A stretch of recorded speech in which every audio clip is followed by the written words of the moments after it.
down and listen to records. Smell the cover, read all the verses. Tell me about your favorites on vinyl and vision. Hey folks, thanks for joining us for another episode of Vinyl and Vision. Here is episode 128. Today's very special guest is Colin Dawson. First of all, I'd just like to say thank you for joining me. Happy New Year. This is my first episode of the new year. I know it's a little late, but this is just how it goes. Colin Dawson's on the show today, and he is a member of the band Haunted Horses.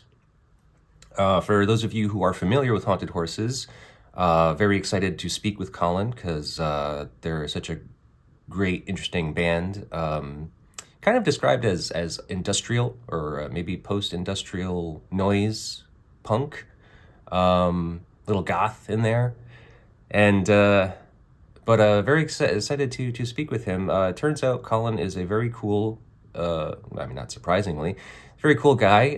Very sweet seems, and not very much like what you might imagine from that band Haunted Horses if you know their music. They have a new album out called Dweller, which is being released by 31G Records. It's actually out now, and it's available for streaming everywhere. There are 3 vinyl variants that I've seen, which look amazing. Definitely got to pick one of those up, but those are available now. So Colin's super cool. I mean, it's very interesting to get to speak to people without knowing them really. You maybe do a little bit of research or something, try to figure out a little bit that you can about them. But this is probably maybe one of the more in-depth interviews with Colin that I think might be out there right now. We really go deep into, his history growing up in Southern California area, his musical influences as a child, which were pretty interesting. It seems like it came from a pretty cool background where, art and music was very rampant and interesting variety of stuff to be exposed to at a very young age. And the importance of those things, and obviously getting into music. And then, of course, coming across the album Desertshore by Nico, which is the album we're talking about today, which proved to be very interesting topic to delve into and to do some research on. I think I got a lot of good information on it as far as connecting that album to Colin and what he does. There's definitely some things there, definitely some connections I think that are fairly evident. But for the most part, we just talk about the album. I mean, it's a great album. I've known it for a long time. And if you don't know it, you should listen to it. It can be described as a hard listen, but I think if maybe like me, maybe you're getting a little older, or maybe you've matured a little bit in your musical tastes, maybe it's a time to give it another go round. It's a great one, and Nico is amazing, fantastic. She has this tragic but amazing history. So I hope I did a good job, representing her and representing Colin, and I hope you enjoy it. And if you do, all that we ask is that you please do all the things you do with the internet, like, share, subscribe, comment, rate, review, all of those things. They help us out immensely, and they cost you nothing. And if you care to help us out financially, you can always visit our website, psychicstatic.net, and make a purchase there of anything and everything that we have. It all goes towards helping fund this project. And I really appreciate it. Thank you very much, folks. Enjoy. Hello. Hello, Colin Dawson. Yes, nice to meet you. Nice to meet you. How are you? Doing pretty good. How are you doing today? Doing okay. It's a frigid one here in Rhode Island. Oh yeah, I bet.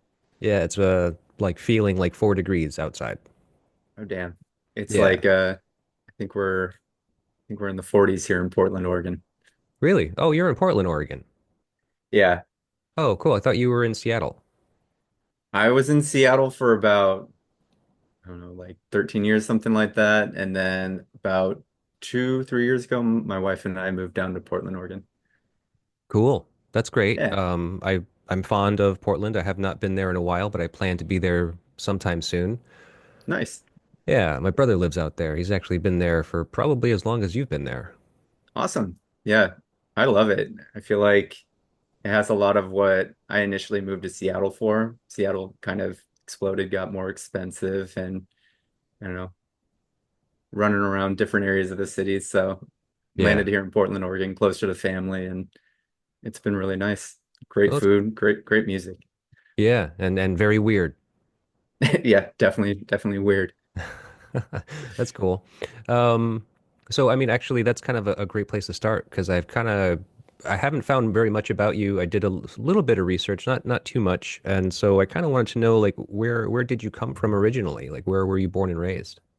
Yeah, I grew up in Southern California. Okay. Um, lived there probably until I don't know, early 20s, and then I relocated up to Seattle, Washington. Really? Okay, so what brought you Yeah. to Washington? Well, actually, the drummer of Haunted Horses, we grew up together. So we'd probably known each other since we were like 10 years old. Oh. And when we were maybe in high school or something like that, maybe a little bit before that, we started learning to play music together just because we Mhm. grew up on the same street and he played drums, I played guitar. And so we're like, hey, let's hang out, make music. Yeah. I feel like, we were acquaintances, but yeah, we didn't hang out nearly as much. I think he went more on the rollerblading side of things. I went more on skateboarding and music. And then later on in age, we became good friends and learned how to make music together. Yeah. Oh, weird. Okay. So you said Southern California, so like where in California is that? So we grew up in an area called Thousand Oaks, California. It's about I don't know, 30 miles north of LA, something like that. Oh, And it's pretty boring. Yeah, it's yeah. very suburban, quiet. So there was really nothing to do other than, go to shows like in either Santa Barbara or in LA, sometimes Ventura. But yeah, mostly growing up, it was pretty quiet. So allowed us to get more involved in art and kind of focus in on entertaining yourself. Yeah. Yeah. Well, and that's I'm assuming the early 80s?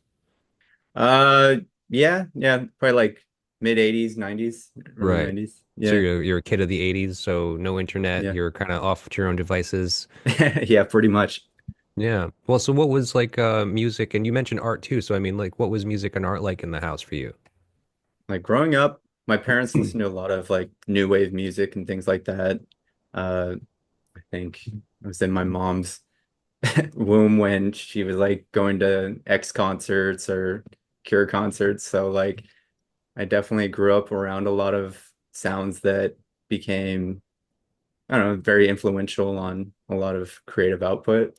But on the other side of that, I hung out with my grandma a lot as a kid because both my parents worked and were busy, and so occasionally had to hang out with grandma. But my Hmm. grandma was an abstract artist and actually did this piece back here behind me Oh wow. and got me Okay. into like more like avant-garde style classical music because she really liked classical music and so was really turning on to like George Ligeti and Hmm. Penderecki and weird composers at a very young age. So I kind of Yeah. had that influence as well. Oh, that's wild. Okay. How old do you think you were when that was kind of being introduced to you? uh Art, like and all of that, like that was definitely my grandma's side of influence was Hmm. as far back as I can remember. There's like Yeah. listening to classical music, painting and learning to draw and just express was kind of yeah, that was throughout my whole childhood. Wow. Okay. So are Mhm. you a like a kind of like a talented visual artist as well? Uh, I don't know if I'm talented, but I definitely I enjoy doing that. I like to express myself visually. I do a lot Hmm. of video work under a name called Daisy Heroin, which it's mostly like weird collagey stop motion type videos. Hmm. I've done Okay. like shorts or music videos and things like that. Right. Right. Okay. Hmm. So I mean, so you have this very interesting arts background. I mean, your parents were also artists? No, not necessarily. I think they Oh. appreciated the arts, but my dad was a carpenter. My mom worked at the post office. Oh, okay. Yeah. But they dug some pretty cool music. Yeah, they like good music, and was fortunate for that. Yeah, yeah. Well, so so I guess like your earliest memories as a kid about like being exposed to stuff is kind of that stuff, right? I mean, so as far back as you can remember, it's just like kind of 80s new wave, what would become alternative music and then your grandmother's like, influence of classical avant-garde music? Yeah, pretty much. Wow, weird. Like, Well, so I mean, yeah, when did you develop like your own sense of like taste, do you think? I'd say definitely in elementary school, watched a lot of MTV, of course, and Hmm. Okay. picked up just whatever was coming up that seemed to intrigue me. For a long time, it was like, I'd say pretty corny metal. Just like, I think one of my first concerts ever was Fear Factory, which was Hmm. fun. But Yeah. like, yeah, a lot of that stuff kind of really intrigued me in elementary school. And then I think around sixth grade, I met a couple older kids that kind of turned me on to some of the hardcore music that had been happening around the area, like a band called Strife was from Thousand Oaks. And then they ended up showing me a local label that uh, had bands like Countervail, Curl Up and Die, Cascade Lottery was also on that label. And so Hmm. that Okay. was kind of how I started to kind of find my way into more punk and hardcore side of things that definitely was more unique to what I was looking for beyond what I grew up on. Yeah, and that was something that you definitely found on your own. It was not from your parents. Totally. Huh. Okay. So you're, exposed and enjoying music at a pretty young age. And so when does it hit you to try to learn something? And like, what was your first instrument and when did you start playing? My first instrument was guitar. It was my uncle gave it to me, I want to say for like it must have been like my 12th birthday or something like that. I had been wanting to play music forever, and I think actually the first instrument that I got was a trumpet just because I wanted to learn about music. My parents were like, "Oh, here, learn the Hmm. trumpet." And then I think the reality of learning a trumpet is pretty torturous. So, Yeah. yeah, the guitar, that was definitely the next step. Okay. And so how old were you when you started, do you think? Probably like 12, 13, something like that, going into junior high. And Yeah. yeah, and never really took guitar lessons, so I just kind of had to figure out my own methods of kind of figuring out how to make the sounds I like to make. Yeah. So, I mean, you would say that you're self-taught then? Yeah, definitely. Oh, okay. And you've been playing for how long now? I don't know how old you are, so. Yeah, 20, probably 25 years. Okay. Yeah. 25 years. So you're young. Okay. You're fairly young still. Yeah, not too old yet. Yeah, yeah. I know I'm older than you, I think. So that's, that counts as young. Eh, you look great. Thanks, man. I'm actually feeling a little ragged, like when this starts growing out, that's when the age starts becoming apparent. Yeah, Yeah. no, no, I'm definitely getting grays on my sides now. I'm like, okay, it's Yeah, happening. man. Yeah, I'm kind of looking forward to it. Looking forward to peppering. Yeah, totally. So let's see. So you're learning guitar. Now, for your current band, Haunted Horses, you do play guitar and you sing, correct? There was a good chunk of time when I did, but now it's mostly composed digitally. I do a lot of sound design Oh, and okay. kind of Because composition that way. yeah, I was curious about this because I've been listening to all of your music. I listen to a lot of the new record often. Listen to all of Cool. it pretty often by now because I got an advanced copy. And Awesome. then I listened to your previous records as well because I kind of wanted to see what is this progression, like or Yeah. is there a progression in this band? Yeah, So I think there is for sure. yeah, yeah, I'd say so. And but like what I don't understand because like having to listen to music digitally, you lose the element of being able to find out, the liner notes, like the Yeah. people involved and what their positions were and so forth. That's why I'm asking you, like, what did you play and so forth. But Yeah. and from listening to it, I was just like, I don't know like what instruments these are necessarily. Like I know there's Yeah. drums in there and I know there's bass in there, but as Right. far as like, like is that guitar or is that a synth or is that or are those samplers that's happening? Like I'm not sure. Right. Yeah. So the first record we did was called Watcher, and that's all guitar, bass, and drums. And Hmm. yeah, that's I remember when we record after we recorded it, a lot of people thought there was synth, but for a long time I just played a pog pedal on my guitar pedal board, which gives it that big like organ sound. Mm, And okay.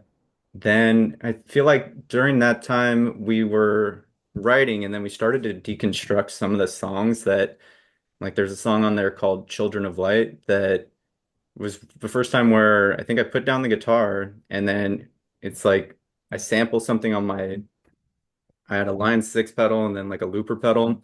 So I had two Mm, different samples going. So I just became manipulating the samples as the song would go. And then the drums would be driving it and then we would be doing the vocals. And then the bass had like was playing a drill pretty much.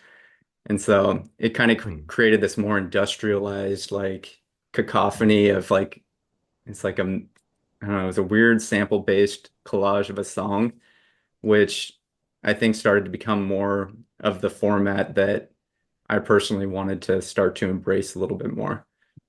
Yeah. Because I feel like prior to that, and we had like a few years, like we did a few EPs and things like that and tours doing like the three piece, like guitar, bass, and drums. And then I think once we started to lock into the more experimental side of things, I think we wanted to kind of delve a little further into that.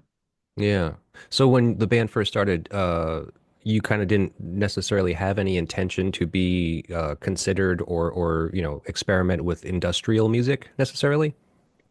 I think there was always like an element of that that I personally like to incorporate, and I think I'd like to play guitar, but I never wanted it to sound so much like a guitar, if that makes sense.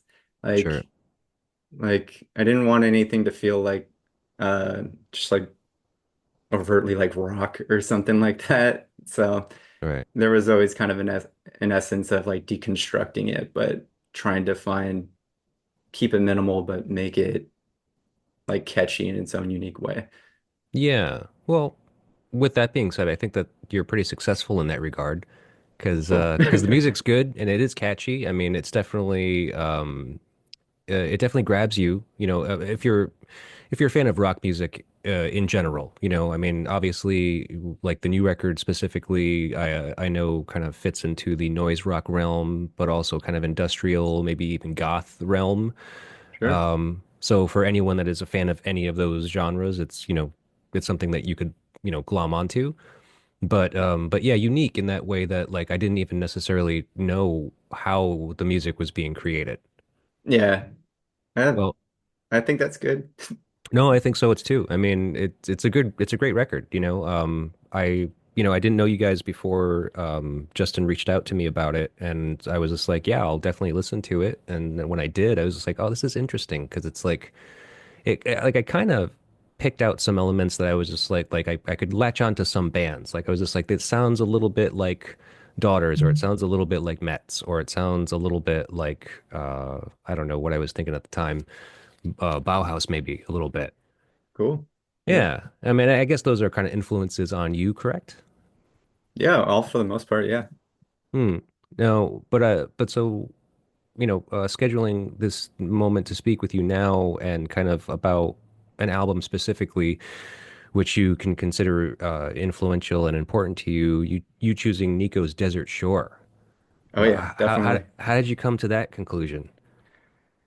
That record particularly, I don't know, it's always captivated me in a very powerful way, and it's a way to create atmosphere with very minimal instrumentation, but like the instrumentation is so well placed that Hmm. when things happen, it's incredibly powerful. I feel like it creates an element of desolation and I can't even really find all the descriptors to sum up why that record in particular, but I Yeah. feel like that record definitely has a format to it, and it's the way it's composed that was very influential to how I see and like look at music. Hmm. Okay. When were you exposed to that record? God, I feel like that record it was definitely like in my early 20s. It was I knew the Velvet Underground, like the other Velvet Underground fine, but I think it was when I think Royal Tenenbaums had come out, and then Okay. that song Yeah. These Days was on from Nico. So I'm like, oh, this is a great song. And so then I started exploring the artist, and it was just like it's like, oh, that's cute, but here's Nico, and like that and Marble Index are just like such like powerful records. But Mm. Desert Shore in particular is the one that I think I listen to it at least once a year, where it's like time to touch base with the Desert Shore. Yeah. Huh. Now, so early 20s you were exposed to that. And so I think it's probably a common story because it was kind of the same for me Yeah, as far as like when and how I discovered Nico. I think I was in my late teens and I was working at this cafe where there was a lot of older people that were working there. And by older, as a teenager, you know, yeah, young to mid 20 somethings, and yeah. all our artists and musicians and stuff like that. And so we had free access to play whatever we wanted in the cafe. And so that's when the Velvet Underground was kind of exposed to me for the first time. And then it was a movie theater actually, so well, we actually got to see the Royal Tenenbaums, and I was watching all these other movies. So same thing, you know, very that movie specifically, and the scenes in which they use songs specifically to kind of like evoke a certain emotion and feeling. Wes Anderson was just amazing at that. Yeah, So definitely. yeah, so I dove in and I think I actually probably picked up this record first. Like, I don't even think I got Chelsea Girl Yeah, I first. didn't either. No, I mean, like I wanted to, like, cause I wanted those songs, but I think I went to the Yeah. record store saying like, I just got to find something by Nico. And it was like, that was the one that was there. And so I bought it and brought it home and listened to it or tried to listen to it. And I was just like, I don't know. This is weird. This is really, really weird. And like, cause I wasn't like sophisticated enough or experienced enough in certain realms of music that I could like really enjoy that record. I definitely grabbed onto Afraid and I was just like, this one fucking rips me apart. I like Oh this. yeah. It's like the saddest song ever. Yeah, I know. I mean, it's just like that song kills me every single time I hear it. But that was pretty much all I pulled away from it. I'm not sure when I was gonna get to this, but I mean, I kind of want to mention it now, considering we're talking about it. I mean, like, you know, you were exposed to that record so long ago, but and you obviously really enjoyed it and it really moved you in certain ways. But I mean, like, what do you think you pulled away from that album? What I pulled away from it is just how something so stripped down when like minimal things happen, like when the harmonium like will swell with just like a single note. Like Hmm. the Falconer is like that's probably one of my all-time favorite songs in general. But it has like these like subtle sounds, like it sounds like somebody's picking like the strings on a piano or something like that. And you just have this big like low harmonium note just like sweep through everything, and it Hmm. just creates this like I don't know, it's like the clouds roll in over this like large expanse, and like I don't know, playing in like heavy music for most of my life, because I feel like I don't know, most projects that I've been a part of have been like heavier or something like that, so everybody's like turn up louder, do more of this. And like so to have like a record that really powerfully used like minimal instrumentation to create like strong effect.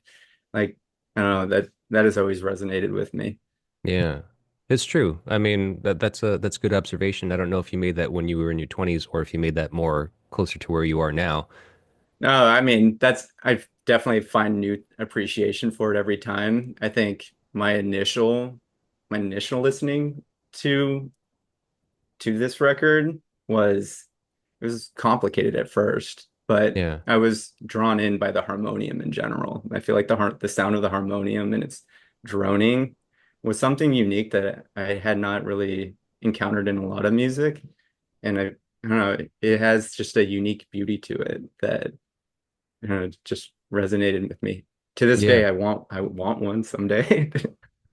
You'll get there, I'm sure. I hope I so. I keep on buying stuff. My wife is going to kill me. Yeah, I I actually bought a pump like a pump organ of some sort, like a really old like 1800s pump organ. cool. It's actually like an upright one. So Nice. it's huge and it's like ornate, like completely crazy woodwork and stuff. And I'm not sure if the harmonium is the same. I think it is, where you have to kind of use like foot pedals or something to pump the air. That I think the harmonium has like a little pump on the back that I believe you play, but I remember watching like live footage of Nico playing it. I think she might have a foot pump on hers. Okay, So yeah. yeah. Yeah, I saw some of the video of her playing it too for the first time actually. Like, Oh yeah. you know, like I've never really dove into a lot of her musical history until now, and I saw some of these YouTube videos of her playing in the 70s and Yeah. playing some of these songs, and I was just like, holy shit, she's actually really talented. And, Yeah. Totally. and something that I found out about her was that she only started playing the harmonium like in the late 60s. So by the Wow. time she reached this record, she had only been playing for like 3, 4 years, maybe almost. It's amazing. Yeah, she was I didn't know obsessed. that. Yeah, you know, from this book I read, I was reading most of this book, You Are Beautiful and You Are Alone by, Oh, cool. yeah.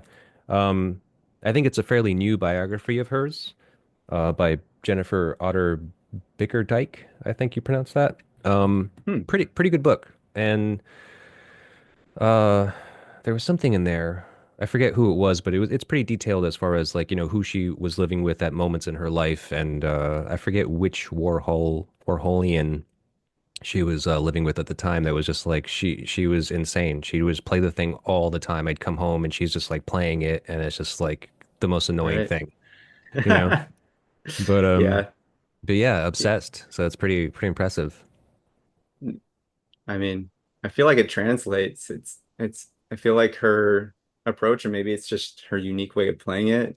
It's Hmm. just, I don't know, there's something that really unique that's translated, I feel like, within those songs. Yeah, and now with knowing now about your experience with your grandmother and her kind of exposing you to some kind of like avant-garde classical music, I mean, do you think that that had some kind of resonance as well, or maybe it connected some dots, do you think? I think it was more of a connecting dots where I was like, oh, here's something that I never particularly thought of it in a cool way. Like, oh yeah, some composer like playing one note for like 30 minutes. I was like, that's neat. Like Yeah. I like that my grandma really emphasized like art is what you make. It's like what how you express it and like it's what you find in the world. And I was like, okay, that's great. And so there was a I appreciate the embracing of just like abstract and avant-garde ideas. But yeah, I feel like Nico was where I saw that married in something that I was like, wow, this is like really cool and unique. Yeah, yeah. But and it has some classical tendency, I feel. Yeah. I feel I don't know. I know it's all Nico's work, but I feel like having the violin come in with John Cale and like I don't know if he's doing the piano in the recordings, but I don't Yeah. know. I know he's a classical weirdo too. Right, yeah. And he did play everything. He played everything except for the trumpet on that album.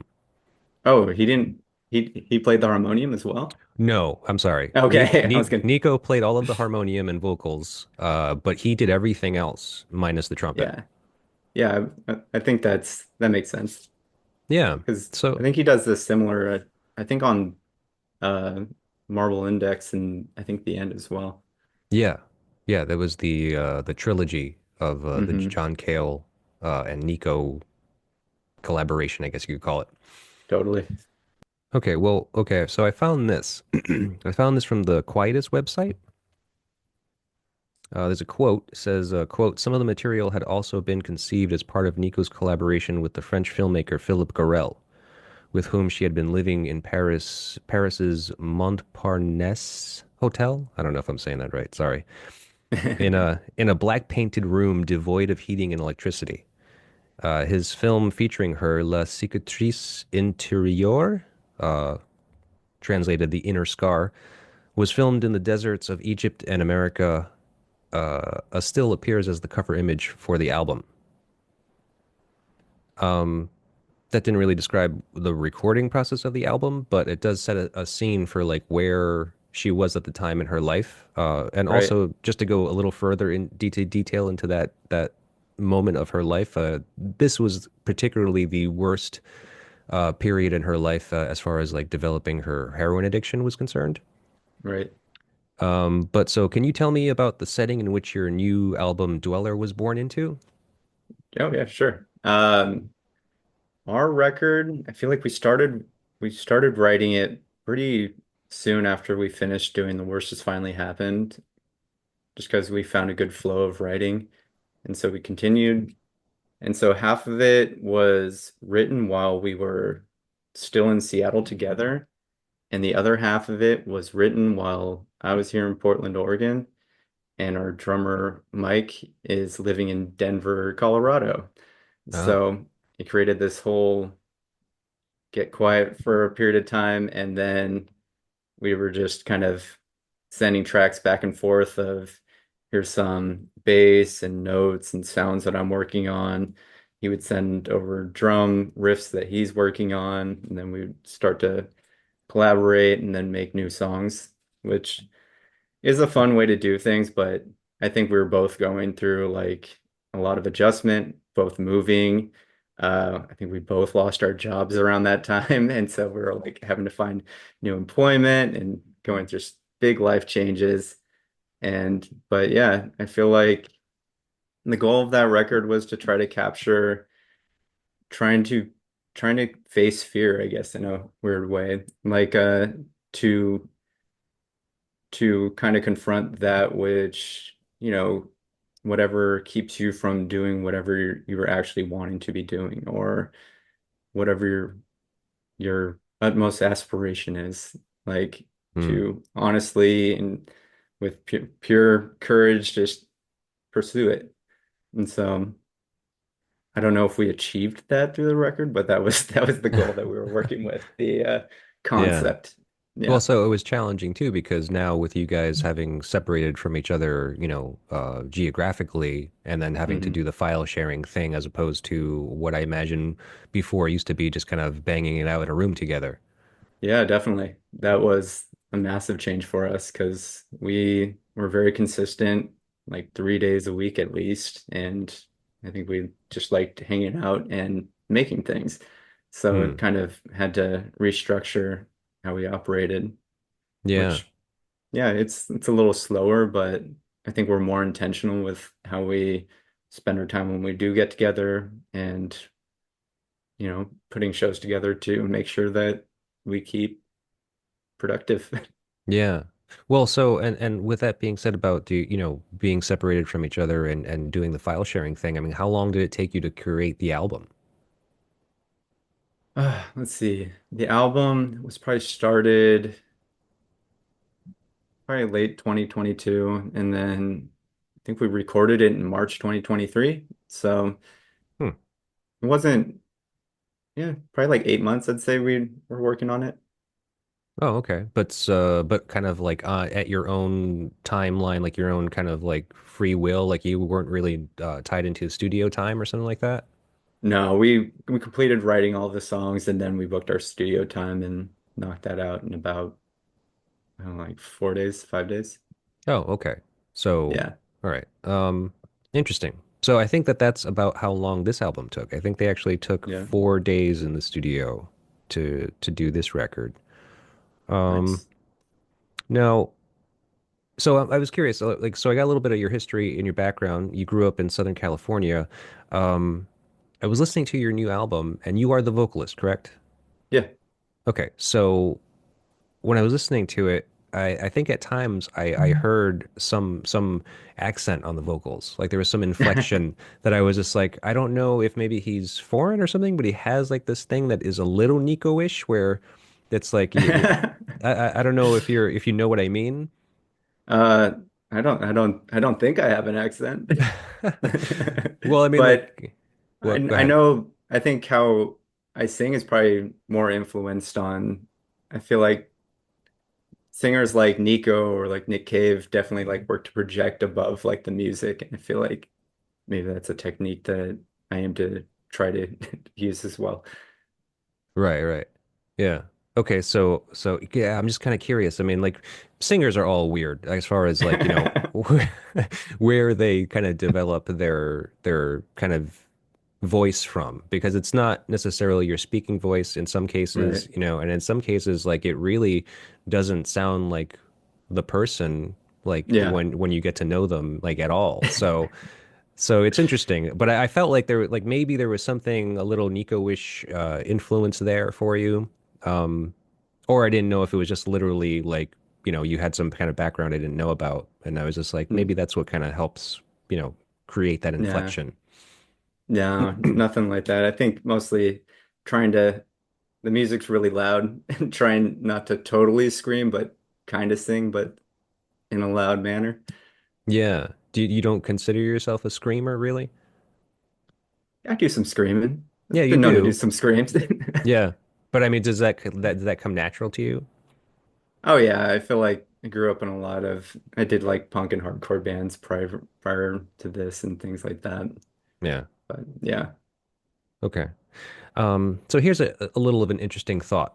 Like when I ask a person to come on and talk about one album, that's influential to what they make. And in this case, you choosing Nico's Desert Shore, which maybe some would consider like a logical connection. Like maybe there are some elements in that album that you can kind of like, very easily kind of connect to Haunted Horses. Um, but I was wondering like are there other artists or albums that you really enjoy that aren't readily obvious to like what you make? I'm sure there is. Well, I know my favorite album this year was from Cindy Lee's Diamond Jubilee. Had you listened to that? No, I've been hearing about her, but I have not heard anything about them. It is an amazing record. The guitar work, the song styling is almost like it's like a lo-fi, noisy, I guess doo-wop style music at times, but Hmm. I feel like that's pretty different than what we make, but trying to think of something more influential to what I grew up in. Yeah. Well, because I was also going to follow that up with like, what do you think you could say you draw from that or from them, depending on obviously who you choose? Mm, that's a tough one. I know probably a good one that really annoys my wife is Tom Waits. He's a Yeah. big one for me. But like things like Swordfish Trombones is another instance where you're getting just weird instrumentation. It Hmm. sounds like you're hitting bumpers and hubcaps and all kinds of weird sounds, but it kind of creates this whole, I don't know, it still sounds like a symphony of like Trash. beautiful cacophony and trash. But then Yeah. you have Tom Waits' Cookie Monster voice on top of that, which I think is probably like the hardest thing for people to get into. But Hmm. I don't know, I like the way he sings. I like the way he writes lyrics, and I don't know. That would be another strong one, I guess. Yeah. Okay. And so what would you say that you could pull away or you did pull away from like something like Swordfish Trombones? Uh, I feel like a lot of instrumentation and abstraction of, not playing the guitar like a guitar, playing the guitar like a drum or something like that. Something that changes how you use it. Like from Tom Waits, I'd say really appreciate his lyric work and his characterization through his vocal stylings, which I think I may try to be more expressive with how I sing versus I think when Horses first started, I think the vocals might have been a little more probably just like straight and subtle. Like it's like I yell here or I sing a little bit here where there wasn't much variation where I don't know if my voice just gets more beat up every year or it just starts to get more beautiful character to it. Yeah, yeah, like a fine patina, maybe. Exactly. So I hope someday I'll be at that Tom Waits Cookie Monster level. Yeah, I think that's kind of normal. Most singers, as they age, they tend to kind of like develop this other kind of not necessarily raspy, but their voice kind of just settles in a place, and depending on Right. obviously where they started, and then like where they end can vary in degrees. But yeah, I think there's definitely a change that you can hear in a singer's voice as they Right. age. I'd like to talk a little bit more about Nico and some stuff that I had found in my research because you don't know too much about her history, or do you? Not too much, Okay. really. Yeah, I never really considered to dive in until now to put this all together. So found a lot of interesting stuff. Nice. Um, let's see. So I found this quote in the book by Bickerdike from Paul Morrissey, which I think is fair to say was this was just before the Desert Shore period when this quote took place. Paul said, "quote She came back to NY soon after with Gorel, and she looked hideous. She had been one of the most famous blonde models there was, an icon to thousands of people whom she'd never meet. And here she was with this awful crimson hair and unshapely clothes, and screaming to the world, 'I don't want to be beautiful anymore.' It was tragic to see this change. This is the time when the drugs got heavy. This was the start of the slide down to hell. It was this Gorel guy who turned her around. She had become artistic, and she did what she thought artists do: go mad, get weird, go to hell." Wow. Yeah. So I think it's cool, like that. I mean, it's a sad thing that she had been kind of so absorbed with this idea that people only saw her as a pretty face, because of her Mhm. model experience and acting experience. And no one really took her seriously as an artist. So Yeah, she wanted to kind of dumb down the beauty thing, which is why she ended up, dyeing her hair and wearing black and getting into drugs and all that stuff. right. Um, Now, obviously, you are not anywhere near this type of development in your own life, but I mean, like, Yeah. what do you think is the biggest change from earlier haunted horses to now? Huh. I'd say now, I feel like I know I personally have been able to just kind of keep branching out further and try things that probably would have been more nervous to do, or I don't know. I feel like I second guessed myself a lot when I was younger. And So you're so, you're more confident of yourself now? yeah, we're more confident if it looks stupid, then it's stupid, whatever, and then you keep going. Like, but Right. it, yeah, a little less self-conscious than I think I was when I was younger. Hmm. Yeah. Okay. That makes sense. Is there anything that you specifically kind of like veer away from now, or like, are consciously aware, just like, I don't want to do that thing anymore? Yeah, I feel like I try not to do anything that's overtly just obvious or like I don't want to do something that's like, if I don't want, I guess like I like to incorporate elements of things like if there's a song that can be kind of construed as like goth or industrial, like it'll have elements of it, but it won't be like this is just us clamming on like some metal and like wearing Hmm. black lipstick and be like, yeah. But I don't know, I like everything to have its own like fingerprint because I feel like essentially it wasn't always just like it's not just nothing just one thing.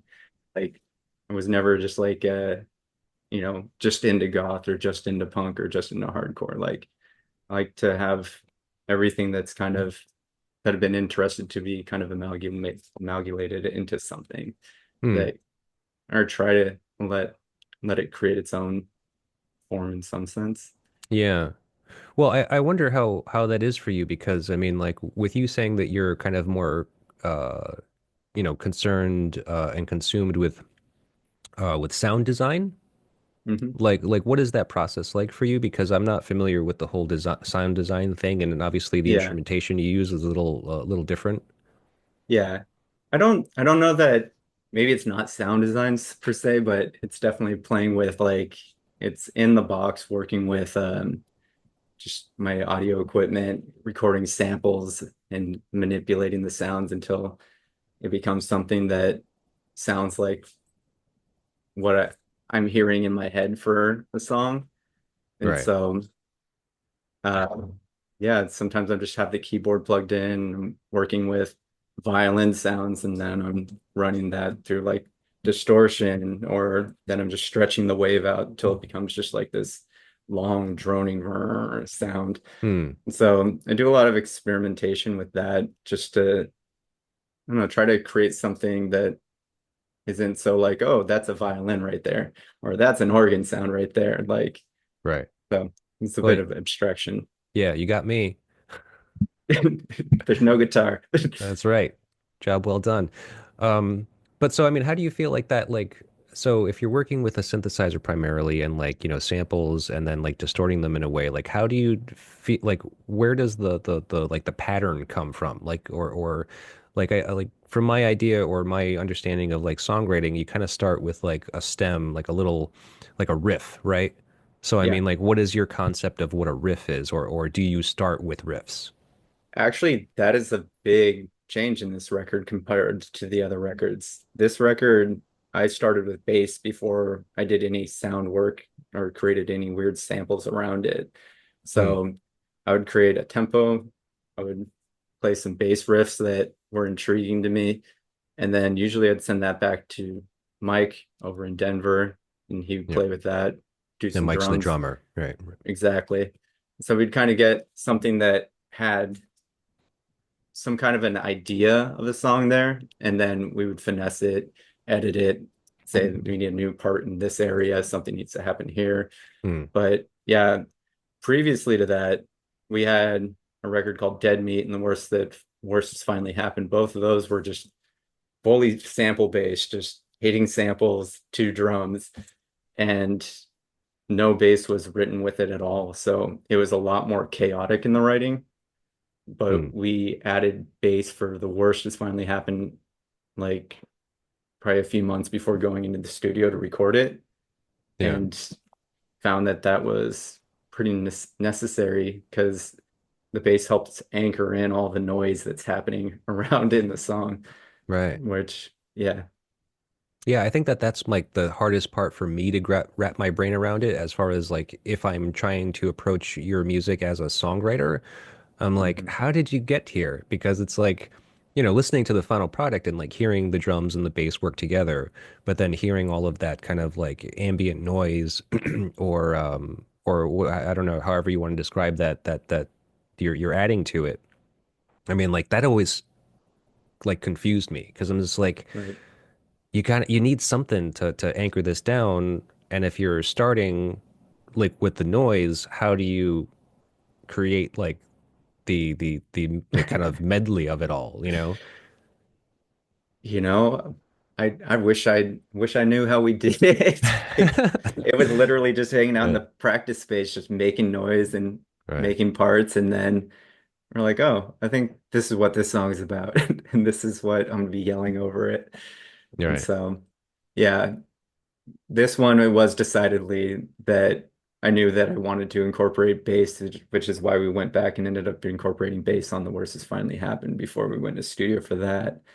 But yeah, this helped root down the idea, and it helped me as the lyricist and trying to write the vocal parts to the songs. That was a very nice gift to have the bass and the drums kind of locked in before all sounds. Hmm. Yeah, okay. Interesting. So, we should talk about this album. Should kind of get into it, do a Sure. little bit of a track by track. Cool. I don't think I have a question for every song, but we'll see where we end up really. So the first song on the album is Janitor of Lunacy. Um, okay, so just to put it out there, the thing that is most well documented about this song is that it was essentially written for Brian Jones. Right. Yeah. You knew that. Okay. Yeah. Don't hear it. I don't really know. I mean, I guess you could really like dive into the lyrics if you wanted to and try to maybe pull I some things together. I honestly don't get that from the lyrics at all. When I read it, I'm like, wow, this is like somebody going through a bleak time, petitioning like whatever the sky, the universe, and they're just like asking for help almost. And you're like, wow. Yeah. So maybe it's the feeling of when Brian Jones died, or but yeah, Mm. Yeah, I don't really know. I would be interested in knowing how he would feel about it. definitely. just like, present someone like if someone wrote a song about you and they like brought it to you and it was just like, here, this was for you. You inspired this. And you're like, Yeah, to get it's janitor janitor of of lunacy. lunacy, you're like, oh, Yeah. Like, yeah, I don't know if you thanks. like me. Definitely Yeah. But hilarious. but I am very impressed by this song. I mean, like, so like I'm not a big fan of live recordings, but I had read about her doing the John Peel sessions. And there was when she had done her session, she had done 4 songs, and this recording is actually out now. Okay. So I listened to it, and like it was pretty amazing. Like I said, I'm not a big fan of live music in general, but like it was just her in the studio by herself and her harmonium, and like she nailed it. Like it just sounded almost exactly like the studio recording. Nice. I'll have to check that out. Yeah, yeah, it's pretty great. But so I was wondering, like in live performance, do you find it more important to recreate the studio piece, or do you prefer a looser reinterpretation or improvisation even? I definitely like the live performance to be different than the studio because so it's like you could listen to the record or you can go see it live, but if there's something unique that'll happen during the live, it seems like that seems more favorable. Yeah. Well, does Haunted Horses kind of like rely heavily on that, like to improvise your sets? I mean, we improvise between songs just in the sense that we keep an atmosphere going because we don't like to, when we play live, we don't like to keep it like stop, go, stop, go. I'm gonna Right, talk for a second or anything like that. We right. like it to be like An there's drone, there's experience. noise that comes, then you're in it, and we'll lead you through the whole thing and then we'll be done. Right. Yeah, So no breaks, nothing like that. try not to, no. But the songs are pretty you know, true to Yeah. the recordings. Yeah, the songs we keep definitely in format, but we just aim to keep it whatever the set is to try to make it as seamless. Mm-hmm. Okay, cool. Speaking of which, I mean, like, I usually kind of ask this at the end, but I mean, like, do you have tour plans scheduled already? We don't have anything booked yet. We have ideas that we have the calendar out and we're looking at. So Yeah. hopefully we'll have something to announce with that here in the Do you next think, month or two. I mean, do you think you'll stretch all the way out across the entire country or? I hope so. I certainly hope we can do a full US, but I know at the very least we'll definitely be on the East Coast. Oh, okay. Cool. Yeah, All right. Well, then maybe we will be able to see you live. that would be awesome. Yeah. Um, let's move on to the next song, The Falconer. Yeah, So this is one of your favorites, you said. yeah, definitely. I do like this myself. According to Bickerdike's novel, Nico was terribly shaken by Warhol's brush with death and wrote a new song specially for him. And this is that song. Wow, I would have never guessed that either. Yeah, because it was, I guess it was right around then. It was like 69 or something that he was shot by Valerie Solanas. Yeah, So yeah, she was kind of fucked up by it, and this song kind of came out of it for some reason, somehow. interesting. I had no idea.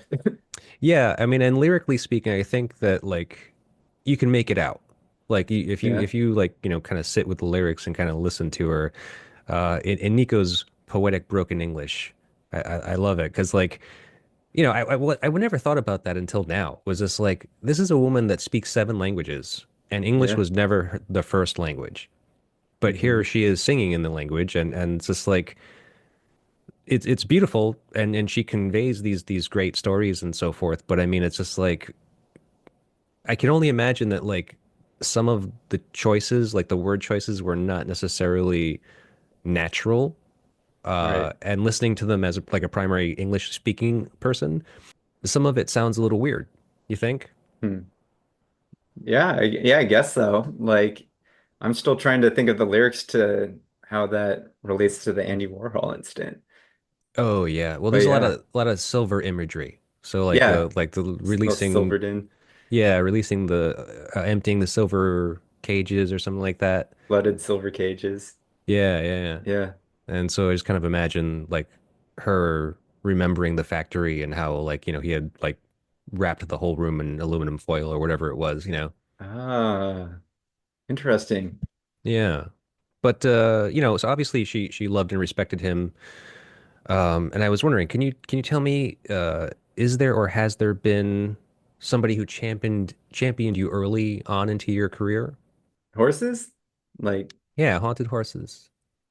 I mean, just Justin Pearson has been great and kind enough to release our music. I feel like that's been the most awesome part. Yeah. But that was Yeah, fairly recent. I mean, he put out the last yeah. record and then this one coming up. No, for the most part, prior to that, we'd just been fully DIY. We'd done all our tours just by what we booked. Yeah. It's been slow.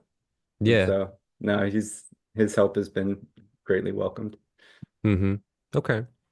Um, but I mean, like even well, so maybe even before that, like is there someone that you think like really kind of speaks to you as somebody that helped you kind of push you towards being confident enough to even be in a band and like make music? Uh, I mean, I guess, yeah, growing up, I guess they would just be my parents and like and grandma. I feel like they're always really supportive of me being creative just because they saw that it made me happy. And it was like one of those things where they wanted me to just continue doing what I do. And Hmm. I don't know that they necessarily love haunted horses or anything, but they're like, hey, at least you're out there doing your thing. We like that. Like, Yeah. okay. Yeah, right. Yeah. Okay. So if we skip on to the next song, My Only Child. So My Only Child, and then the next song, Le Petit Chevalier. I don't know if I said that right. I'm not good with French. I'm not either. But I think they're kind of connected. Um, because My Only Child is kind of like a true story. I mean, like Nico is singing about her son Ari, who Hmm. was her only child. Hmm. It's a great song, really beautiful, vocally powerful, three-part harmonies. It's insane. Like it's so well done, and it's just such like for somebody who kind of gets ragged on for like not being a good singer. This is like the epitome of like her ability. Totally. And it's beautiful. It's just like fully a cappella and Yeah, it's powerful. I think so. But so now you don't have kids, right? No, no Okay. kids.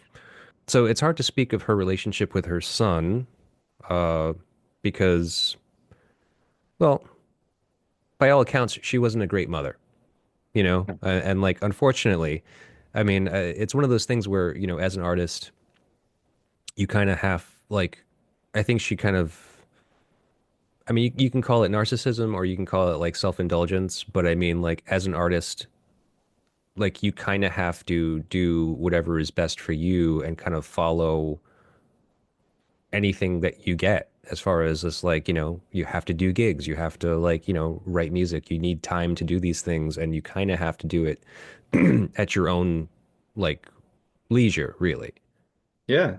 I feel like creating it's an isolating and also takes a lot of discipline to actually create something.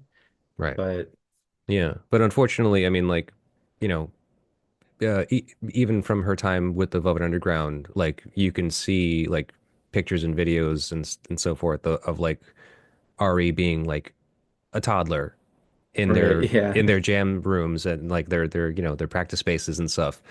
And right. I mean, it was definitely documented that like he had been like smoking pot since he was like 4 because it was Yeah. just all around him. Like drugs and alcohol were completely running rampant around him. And I don't know, he just kind of didn't have the best of lives, I guess you could say, in some respects.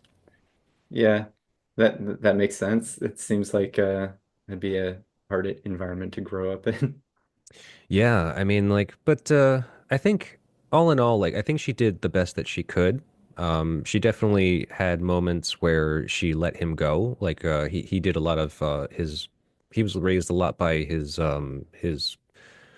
biological father's mother, and Okay. that that's also a really weird and sad story because like Yeah. his biological father was Alain Delon, the French actor. Okay. I don't really know much about him, but supposedly he's some hot shit, like famous French actor who, was like the French equivalent of James Dean. Oh, I have no idea. Yeah, but so because even weirder than that is that he never acknowledged that child. Oh, geez. Yeah, it was a fucked up situation. I'm just like this poor kid, I mean, like I guess when Nico had become pregnant and, knew she was going to keep the baby, like she assumed that he would, honor like the pregnancy and like, honor being the kid's father and like he never has. He has Damn. never acknowledged that child as his. Shit, that's bleak. Yeah, and like he even fucking like even his mother like she met Nico and met the kid and was just like he reminds me of my child. He looks like my son. Like I will take care of him. And when she confronted her son about it, she was just like, I think I'm gonna take care of him. And it's just like, kind of asking him to, will you be involved? And he was just like, if you raise that child, like then you're dead to me too. Wow. So he like stopped talking Jesus. to his mom. I'm just like, this guy's fucking crazy. Seriously. He's got some fucking issues. Yeah. But yeah, so it's I don't know. It's pretty sad. But Hmm. the Le Petit Chevalier, I mean, a lot of people kind of mention how that song is kind of just creepy because it's like this kid singing it, which is actually Yeah. Ari. Yeah, yeah. Do you feel that way too? Uh, Actually, like I never felt that it was creepy in a weird way. Like it feels light amidst like all these like very heavy like atmospheres that you have going on in the record. I guess you have like the a cappella song prior to that, but it feels kind of quiet and sweet in a Mm, weird way. yeah, it does. I mean, and like, I don't know. I mean, I guess thinking about the history of her and him and their relationship together, I believe he was around 6 at the time of this recording.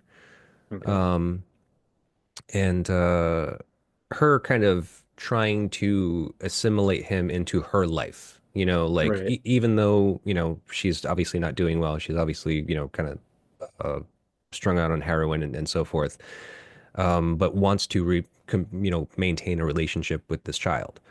Hmm. And so me as a parent, I have 2 kids, and listening to it now, knowing the history of her and her relationship with her son, I'm just like, I can kind of see why you would do something like that.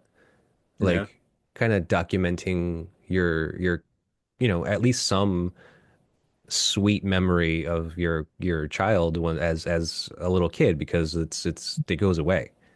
Totally. You That know? that absolutely makes sense to me. And I Yeah. think isn't it like even on that song you could even hear her like whispering with him, like how Yeah, a to little like bit. where to sing. Yeah. Yeah, if you listen real close, you can kind of hear her in the Hmm. background, kind of like, I think maybe cueing him. It's just like, okay, start now. Yeah, yeah, exactly. But wait, so are you an only child or do you have siblings? No, I have a younger sister Oh, okay. and she has 3 kids, so I get to be the fun uncle. Yeah, the funkle. I'm an uncle too, but yeah, I mean the parenting thing is definitely weirder. Uh Yeah. yeah, being the fun uncle would be pretty cool for a while. Like, if it were Yeah. just that, like, just because I have a brother who doesn't have any kids, so Hmm. he's the funkle. Man, he really won them over this Christmas, I'll tell you that. Yeah, good. That's nice. Yeah, he's winning them over. Yeah. Um, let's see, let's move on. Side B. First song on side B is Abschied. Mm. I don't know how you pronounce that. I'm not German either. Yeah, no, I couldn't help you. Yeah, well, so what I do know about this song is that Abschied, or however you pronounce that, means farewell. Mm. Um, I actually found a translation of the lyrics, which are pretty short. The problem with translations is that you never know how accurate they are. Right. Yeah.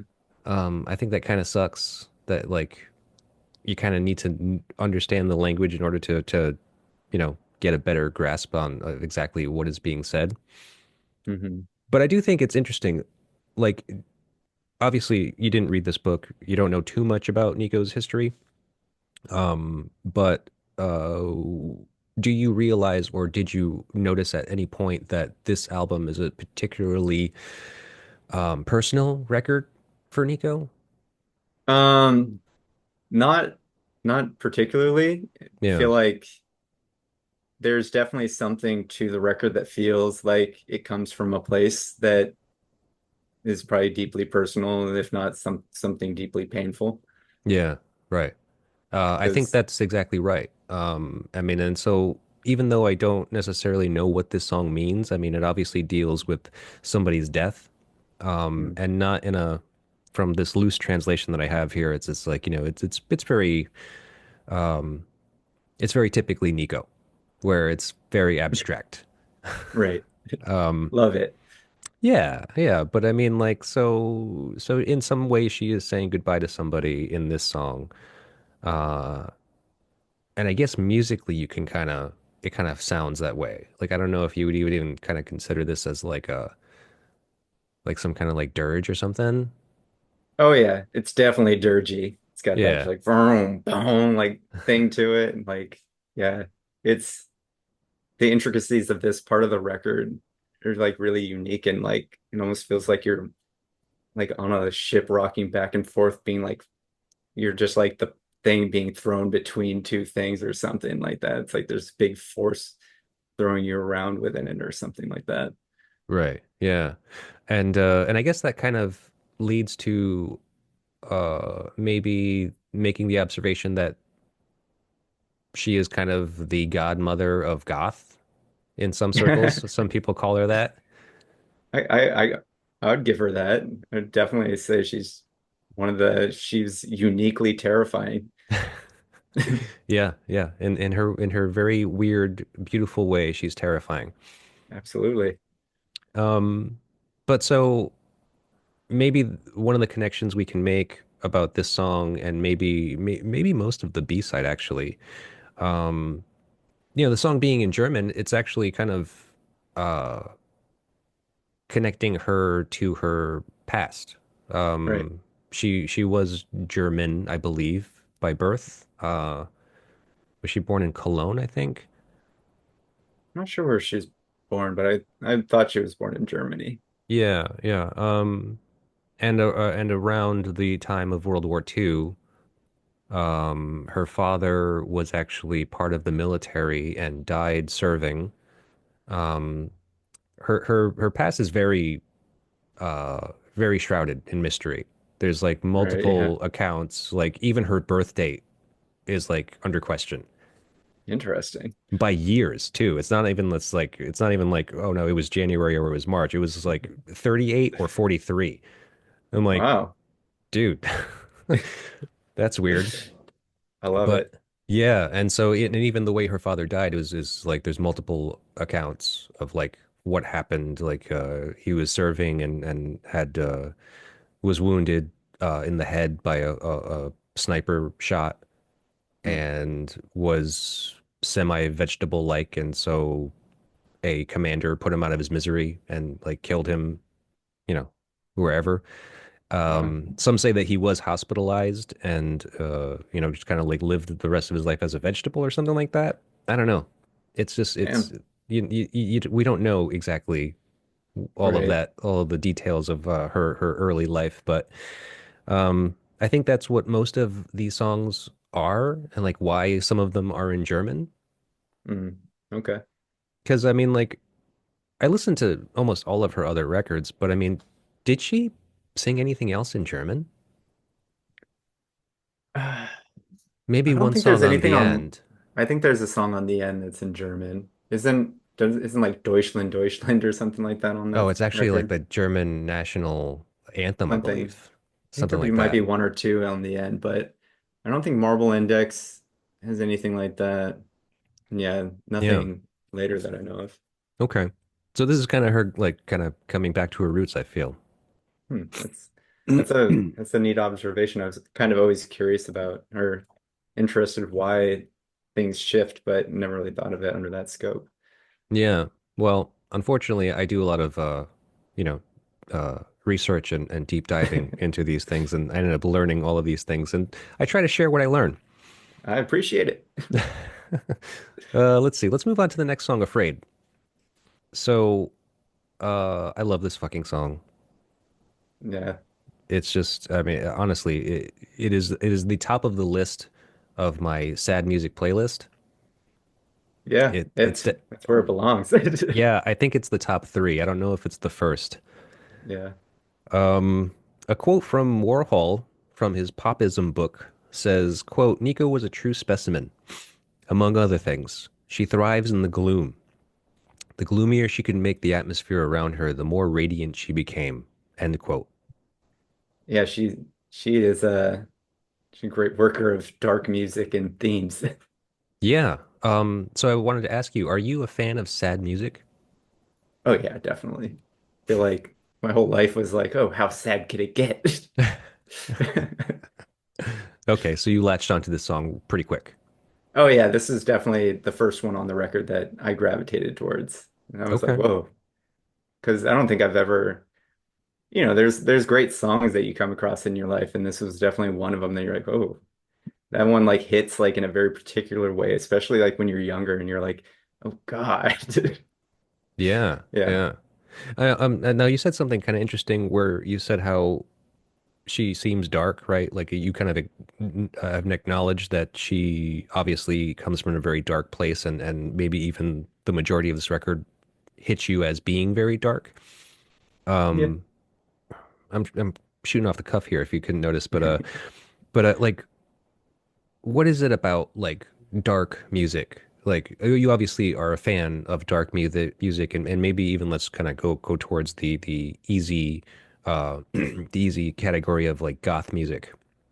Sure. Um, like what is it about that stuff? Because you kind of delve in that yourself. I mean, like your band's Haunted Horses. It's Right. you obviously deal with like a lot of the imagery that you have, like the new album Dweller, let's just say, looks like you're, looking up from the bottom of a well. Um, the songs are dark, just by title wise alone. I don't have the titles in front of me, but it seems pretty bleak. Yeah. So what draws me to themes like that? Yeah, Is like that the what question? yeah. What draws me to themes? I don't know why. I feel like it's kind of been that's what I've always gravitated towards in a weird way. And since I was a kid, if I could find something that kind of captured my imagination, that kind of sets like that kind of atmosphere, or whether it's the instrumentation, it just hooks me for some reason. And Hmm.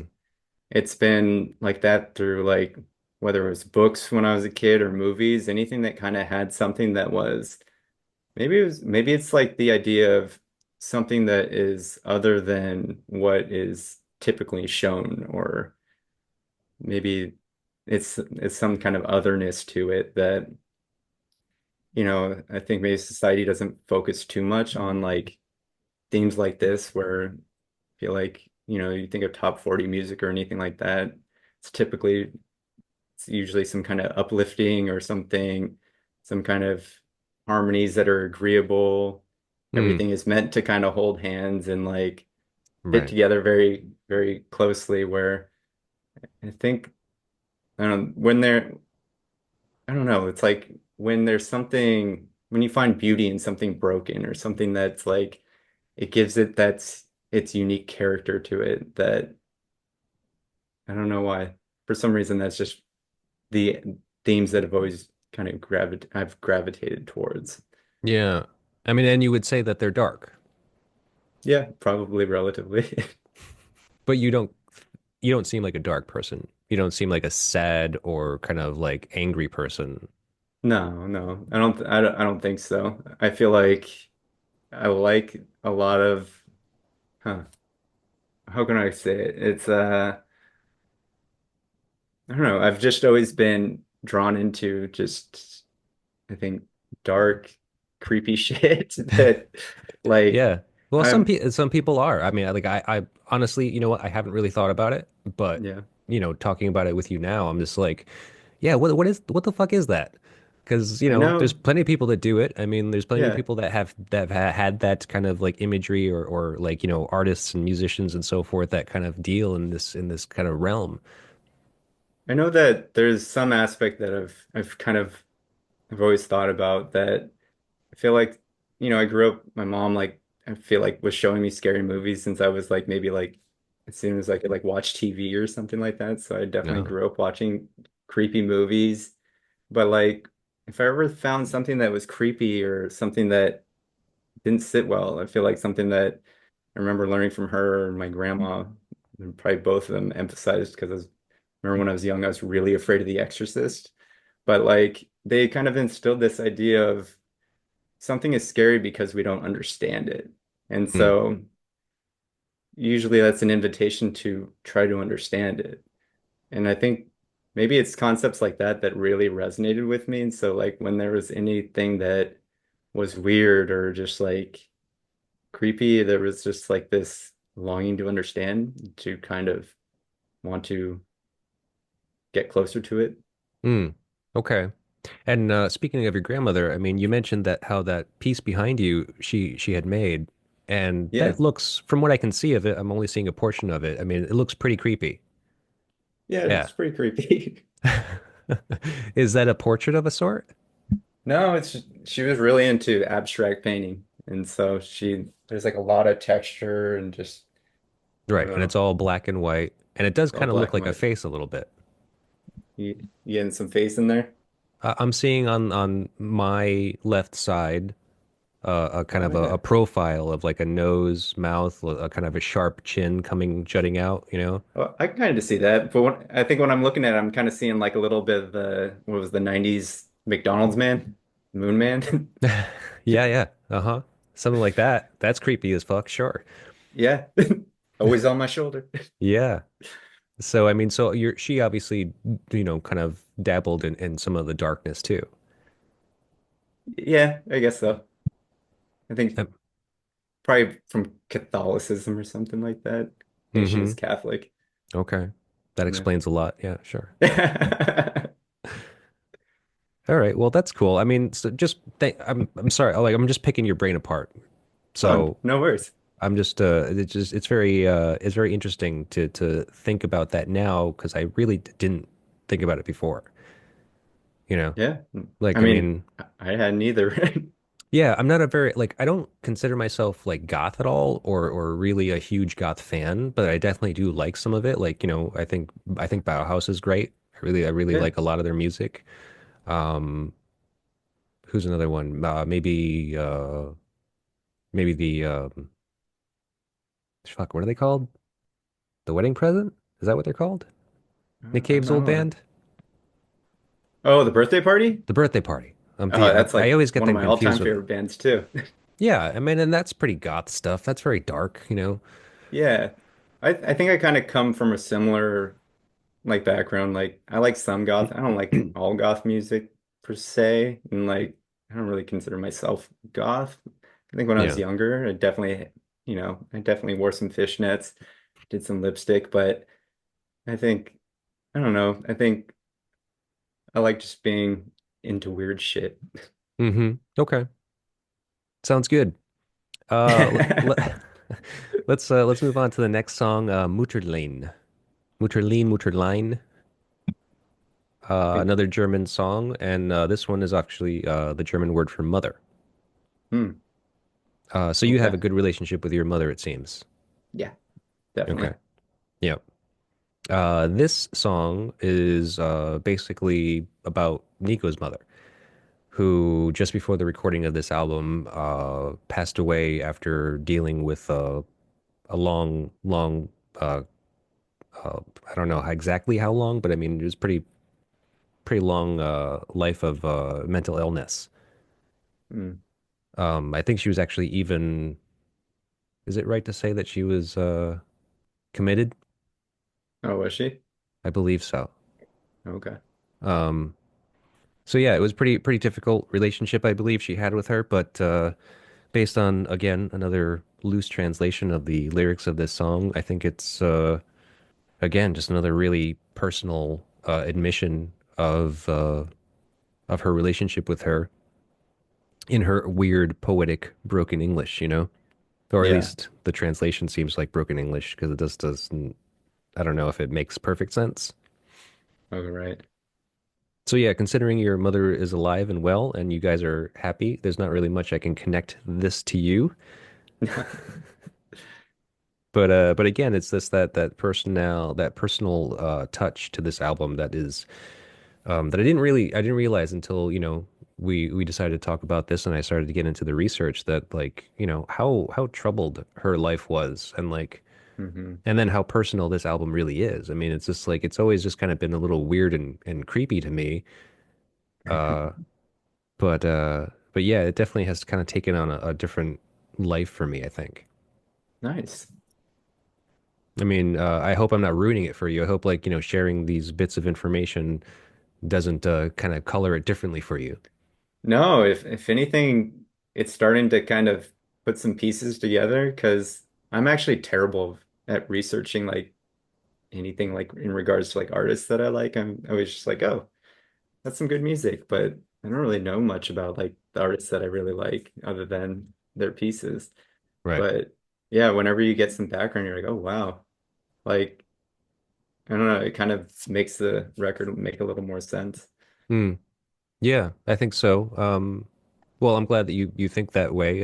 So, maybe you can listen to this again at some point and maybe some pieces will fall into place for you.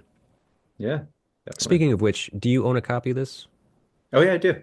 Do you have it on vinyl or CD? I have it on vinyl.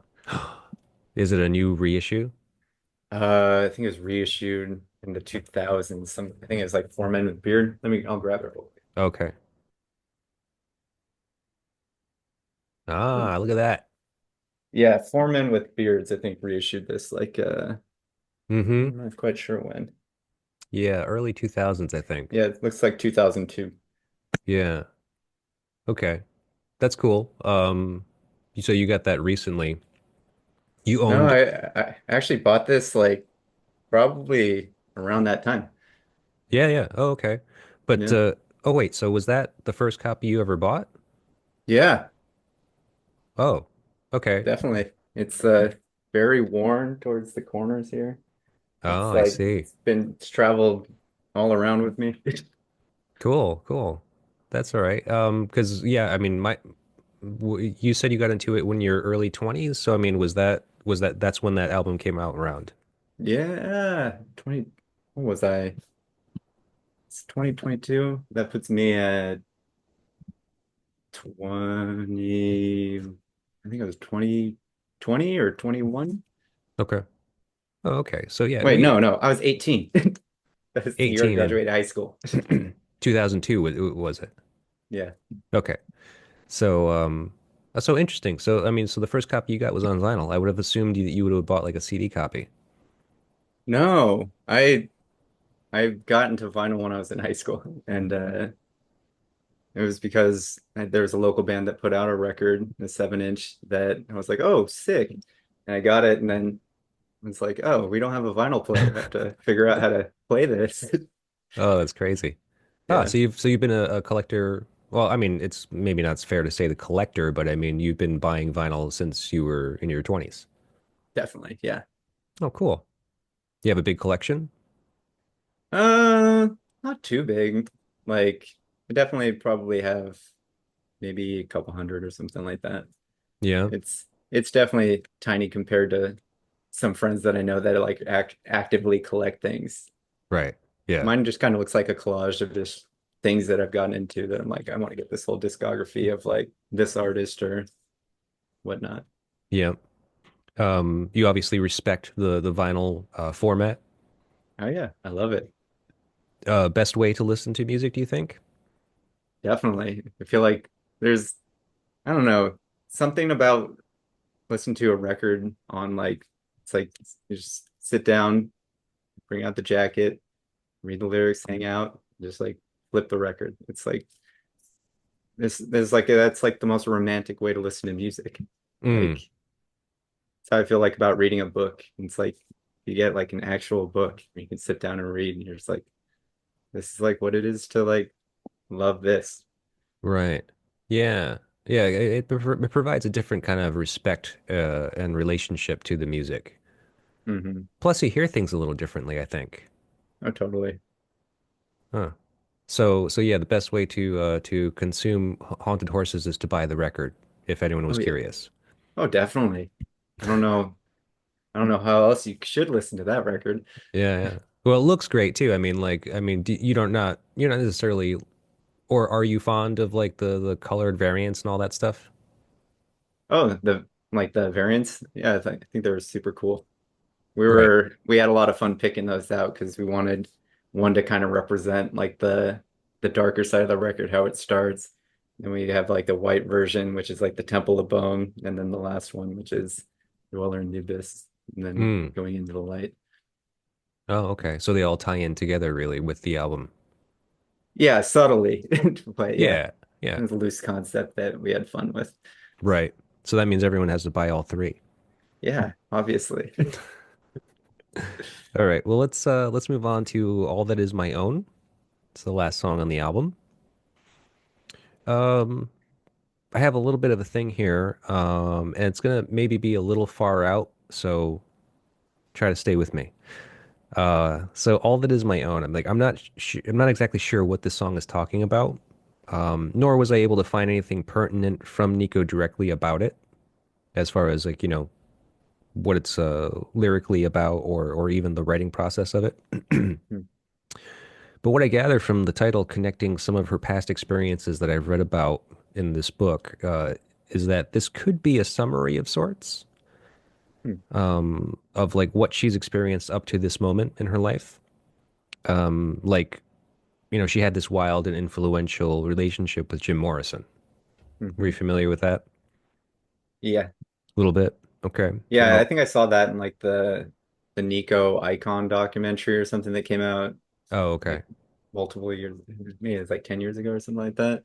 Yeah. But yeah, I always thought that was weird. I was like, Jim Morrison and Nico? What?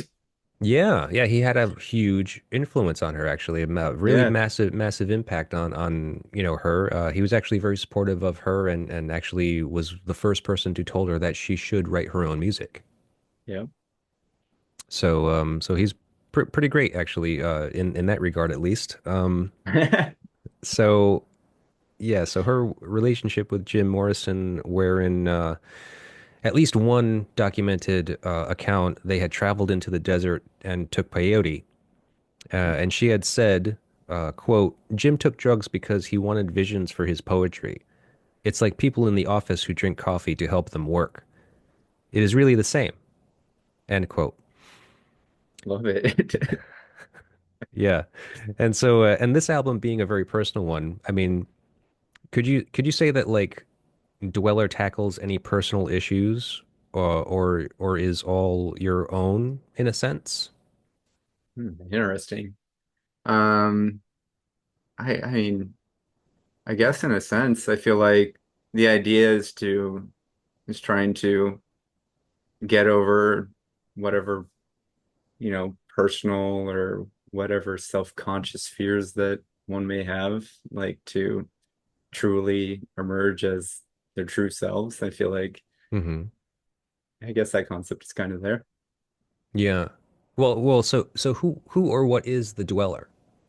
Well, the dweller, in my idea for the record, is like almost like it's like your shadow self. It's like the person that, or it is that which kind of whispers in your ear when you're embarking on something new. Say like you've got this great idea for this song you're writing or something, or a movie you're writing, and the idea is this is the part of you that tells you that you can't do it, you shouldn't do it, it's a waste of time, it's stupid.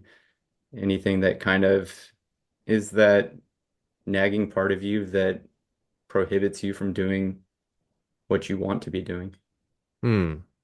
Okay, because from looking at your album's track listing, I remember there being like two different Dweller songs. Yeah, yeah, So the definitely. Dweller on the Threshold and then Dweller in the Abyss. Yeah. So the work with that was the dweller on the threshold is kind of like this inciting. instance where it's like you're kind of confronted with this this issue or something that is a giant obstacle for you in your life. And then let's say getting to the Dweller in the Abyss is kind of the essence of running completely into and right at what that is the what is terrifying and what is prohibiting you to do, which in a essence destroys you, it destroys yourself and creates something new. Hmm. This So is not coming from personal experience. no, definitely not. Yeah. But yeah, it's definitely yeah, I feel like there's the process of just going into the darkness, facing dread, and basically it's almost like a unifying of opposite at that point, where from that point we emerge new, and then we from the abyss we go out. And so you'll see, I feel like the rest of the record kind of leads a lighter path outward Hmm. Okay. Yeah, I think so. I guess that makes sense. Yeah. with the fevered water it talks about the dweller in the golden age. Hmm. So yeah. Okay.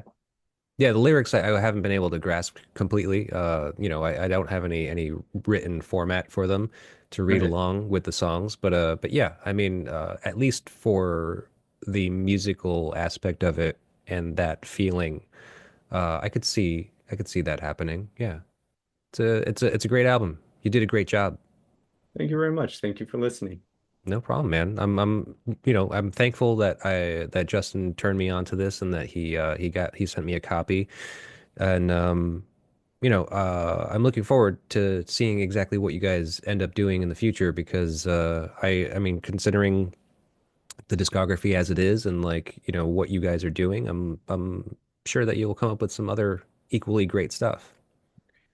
I look forward to seeing what our next next weird thing we do is. Yeah. Well, and so I did ask you about touring earlier, and so you don't have any plans as of the moment. Yeah. But yeah, I mean the record's going to be out in like 2 days, right? January Yeah. 10th, I think. Yeah, it comes out on the 10th. Okay. So what's gonna happen then, do you think? I don't know. I think I think we're pretty excited that we're able to get it out, that we're that 31G is working with us on this. But yeah, next thing up is I really want to tour. I really want to get some shows on the books. So Yeah. that's mainly the next goal ahead is supporting the record because I think we're all very proud of it and looking forward to playing them live. Yeah. Cool, man. Well, I'm sure that you will.